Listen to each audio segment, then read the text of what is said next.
So you both got together and then you decided that this is what it's going to be, Escape the City. So you obviously had to make the step of we're stopping the paycheck and we're going to become entrepreneurs. So how did that work out? Well, a fair amount of idealism and naivety and not knowing how hard it was. I mean, the reality of the transition was we sat down and we thought, well, this could be a business, but it also could just be a project. It's an idea. It's an idea for a community, potentially. We read a book called Tribes by Seth Godin, Yes. all about online communities and the power of an idea to sort of collect people around it, an idea that they share or belief that they share. So we started a blog, and the blog was an anonymous blog from the safety, as it were, of our jobs. We said, well, let's start talking about this idea in public and let's see whether or not our mates initially and then strangers are interested and whether or not there's potential. So actually the blog that Escape the City has today is the same blog that initially was all we had, just this basic free blog with some posts around this concept of what would life look like if you were to step off the corporate treadmill.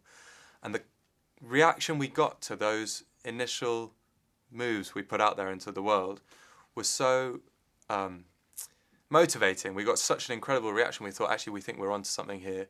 What would the next step look like? What would happen if we quit our jobs and invested some savings in a website? Could we run with this thing? So that was the sort of the initial 6 months post idea. So from the blog, which I've seen and it's fantastic, and the amazing community you guys have managed to build over the years. So where was the business model? I mean, because obviously that was kind of the blog and the idea. Yeah. But then how did you? What is Escape the City now? Okay, so I mean, to be honest, in the early days, we thought, well, if we think this is a big problem, if we can solve this problem, we're pretty sure we can turn it into a business. We certainly didn't sit down and brainstorm a pure business model day one. As we got to the stage where we were going to quit our jobs for it, we thought, okay, so if we're going to do this, who might pay us? And there are two main buckets. One is individuals paying us for events and education and courses related to quitting your job to find a new one or quitting your job to start a business. And the main business model that we have built up over these 4 years is connecting smart, ambitious people with great experience with exciting opportunities outside of massive corporations.